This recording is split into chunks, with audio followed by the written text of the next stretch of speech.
नमस्कार मेरी YouTube family. Raman आज फिर कई सालों बाद गांव आया था। रूठ बैठा था इस गांव से। अब दिल नहीं लगता इस गांव में। कई सारे यादें जुड़ी थी जो उसे बहुत तकलीफ देती और अंधेरे अंदर कचोट देती। कई सारे जख्म हरे हो जाते, इसलिए उसने गांव ही आना छोड़ दिया। माँ और पिताजी को पैसे भेज देता और वीडियो कॉलिंग कर लेता। ना उसने कभी आने की कोशिश की, ना माँ और पिताजी ने बुलाने की कोशिश।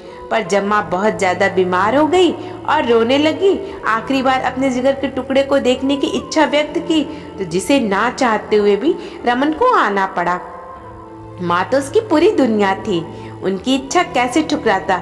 बेटा तुम आ गए। माँ उसके गले लगकर जोर जोर से रोने लगी तो रमन की आंखें भी भर आई। बेटा तूने माँ की इच्छा पूरी कर दी। हमको तो लगा बेटा नहीं आओगे तुम। कैसे नहीं आता अम्मा, तुमने दिल से जो बुलाया था। अब सब ठीक हो जाएगा। रमन बाबू पहले नहा धो लो, मैं खाना लगाती हूँ। अम्मा ने आपकी पसंद के सारे खाने बनाए हैं, भाभी ने हंसते हुए कहा। तो रमन चौंक गया। अम्मा तुमने क्यों बनाया?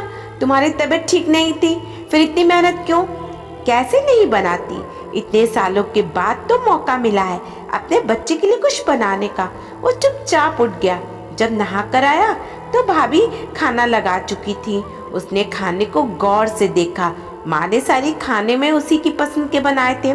कटहल की सब्जी, छोले, चावल, पूरी, खीर। भाभी ये सब अम्मा ने बनाया है। हाँ देवर जी, अम्मा बहुत खुश थी आप इतने सालों बाद आए हो। भाभी ने रमन के चेहरे को गौर से देखा तो रमन जल्दी से सर झुकाए डाइनिंग टेबल की तरफ बढ़ गया। शायद वो भाभी की नजरों से बचना चाहता है। शाम हो चुकी थी, मौसम बहुत खुशनुमा था। रमन दरवाजे पर कुर्सी लगाए बैठा मोबाइल पर कुछ देख रहा था। सुबह चाय, उसे बिना नजर किए हुए चाय मैं नहीं पीता। भैया अदरक वाली चाय है, बहुत अच्छी है, पी के सारी थकावट दूर हो जाएगी। तभी भाभी आ गई। कमली चाय ले जाओ। भैया चाय नहीं पीते। कमली चाय की ट्रे लेकर चुपचाप चली गई। देवर जी, क्या हम अब आप लोग को माफ नहीं करेंगे? हम लोगों ने जो भी किया आपकी भलाई के लिए किया। बाबूजी बस आपकी खुशी चाहते थे। भाभी मुझे नहीं लगता कि हमें इन सब बातों पर दोबारा बात करनी चाहिए। इतना कहकर रमन कुर्सी से उठ गया। अब उसका दिल भारी होने लगा और वो पुरानी यादों में खो चुका था। रमन और राम जगदीश के दो बेटे थे। रमन छोटा था, राम का पढ़ाई में दिल नहीं लगता था। जगदीश और उसकी पत्नी ने राम को पढ़ाने की बहुत कोशिश की, पर वो अपने आवारा दोस्तों के चक्कर में पड़ गया और उसे जुआ और शराब की लत लग गई थी। तो लोगों ने कहा कि लड़के की शादी कर दो, घर की जिम्मेदारी पड़ेगी तो सुधर जाएगा। जगदीश और मालती ने भी सब कोशिश करके हार मान ली थी, इसलिए उसकी शादी करने का इरादा कर ही लिया था। शायद शादी के बाद ही सुधर जाए। राम का बिल्कुल उल्टा रमन था। उसकी किताब से दोस्ती थी और माँ बाप को चाहता था। इंजीनियरिंग की पढ़ाई के लिए शहर गया था। इधर जगदीश ने राम की शादी एक समझदार लड़की को देखकर तय कर दी थी। राम की शादी की तारीख तय हो गई थी। रमन भी छुट्टी में घर आया हुआ था। फरवरी का महीना था, मौसम बहुत सुहाना था। जगदीश, रमन चलो खेत में थोड़ी मेरी मदद कर दो, गेहूं में पानी पटाना है। रमन जी, बाबूजी आप चलो, मैं पीछे से आता हूँ। जगदीश, ठीक है। रमन साइकिल पर बैठ गया और अपनी ही धुन में साइकिल चलाने लगा। अचानक गांव के मेड़ पर उसकी साइकिल लड़खड़ा गई और वो गिर पड़ा। तभी पीछे से किसी के हंसने की आवाज आई तो पीछे मुड़कर देखा तो एक लड़की लगातार पागलों की तरह हंसी जा रही थी, जिसे देखकर रमन को गुस्सा आ गया और लड़की को घूरकर गुस्से में देखने लगा। तो लड़की जल्दी से अपनी हंसी को कंट्रोल कर वहां से 9-2-11 हो गई। उसके बाद तो रमन को भी हंसी आ गई और वो अपने कपड़ों को झाड़ता हुआ आगे बढ़ गया। अगली सुबह रमन मॉर्निंग वॉक के लिए निकला। अरे रमन बाबू कब आए? और रमेश काका, आप कहाँ जा रहे हो इतनी सुबह सुबह? अरे बबुआ, खेत में थोड़ा मेड़ बनाने गया था। चलो बबुआ मेरे घर चलो। रमन भी उनके साथ हो लिया। अरे कजरी बिटिया, 2 कप चाय बनाओ। अरे नहीं चाचा, मैं चाय नहीं पीता। अरे बाबूजी, ये लोग बड़े आदमी ठहरे, चाय क्यों पीने लगे? ये सब तो कॉफी पीते होंगे। नहीं ऐसी बात नहीं है, रमन ने धीरे से हंसते हुए कहा। उसने कजरी को गौर से देखा। उसकी आंखें नीली थी, नैन नक्श तीखे थे। वो उनमें खोने लगा तो कजरी भी रमन की नजरों को भाप गई और मुस्कुराते हुए अंदर चली गई। थोड़ी देर बाद कजरी 2 कप चाय ले आई। रमन ने चाय की घूंट लिए कहा, वाह क्या चाय बनी है। आपको अगर हमारी चाय अच्छी लगी हो तो हमारी कुटिया पर पीने आ सकते हो, कजरी ने मुस्कुराते हुए कहा। उसके बाद रमन और कजरी अक्सर मिलने लगे। देखते ही देखते राम की शादी हो गई। रमन की छुट्टी भी खत्म हो गई। ऐसा पहली बार हुआ था जो उसका दिल जाने को नहीं कर रहा था। आज उसकी ट्रेन थी। सोचा जाने से पहले कजरी से मिल लूं।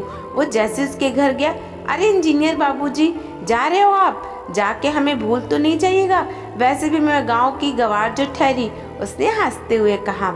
अचानक रमन ने उसका हाथ पकड़ लिया।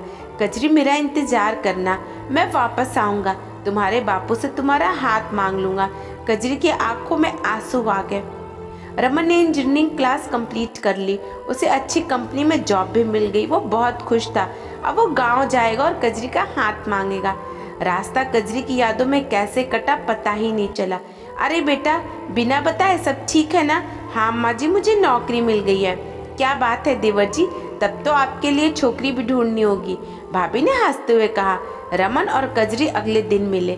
तब कजरी ने कहा, मांग लो ना मेरे बापू से मेरा हाथ, मैं आज ही पिताजी से कहता हूँ। कजरी ने कहा, तुम्हारे घर वाले तैयार होंगे इस रिश्ते के लिए? हमारी अमीरी गरीबी कहाँ हमारे रिश्तों की दीवार ना बन जाए कहीं। कैसी बात करती हो कजरी, मेरे माँ और पिताजी मुझसे बहुत प्यार करते। इतना कहकर रमन चला गया।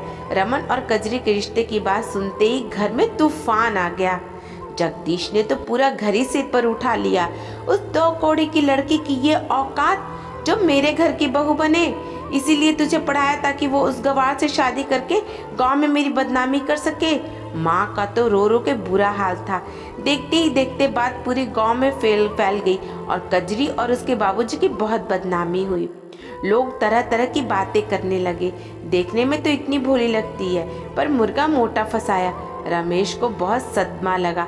कजरी की शादी दूसरी जगह तय कर दी गई। रमन ने बहुत कोशिश की, पर घर के लोग नहीं माने। थक हार कर रमन और कजरी ने घर छोड़ने का फैसला कर लिया। ये बात कजरी के पिता को पता चल गई। बिटिया जाने से पहले अपने बाबूजी को थोड़ा जहर देते हुए जाना, क्योंकि तुमको मैं रोकूंगा नहीं, पर उसके बाद मैं किसी को मुंह दिखाने के लायक भी नहीं रहूंगा। कजरी अपने बाबूजी के गले लग गई और जोर जोर से रोने लगी। रमन उसके गांव के बाहर इंतजार कर रहा था। रमन भैया, कजरी ने आपके लिए चिट्ठी दी है। रमन, हमारा और तुम्हारा साथ यहीं तक था। मैं बापू को धोखा नहीं दे सकती हूँ, हो सके तो मुझे भूल जाओ। रमन सन्न रह गया। कजरी ने अपनी शादी के दिन ही फांसी लगाकर जान दे दी। उसने रमन से लाल जोड़े पहनने का वादा जो किया था। कजरी की मौत के बाद रमन भी जिंदा लाश हो गया। उसके अंदर अब भी धड़कन नहीं थी। आपको मेरी कहानी कैसी लगी जरूर बताइएगा, और पसंद आए तो लाइक, कमेंट और शेयर कीजिएगा। आप मुझे फॉलो भी कर सकते हैं। आपके कमेंट, आपके सुझाव मेरे लिए बहुत मायने रखते हैं, इसलिए दिल खोल कर सुझाव दें। धन्यवाद।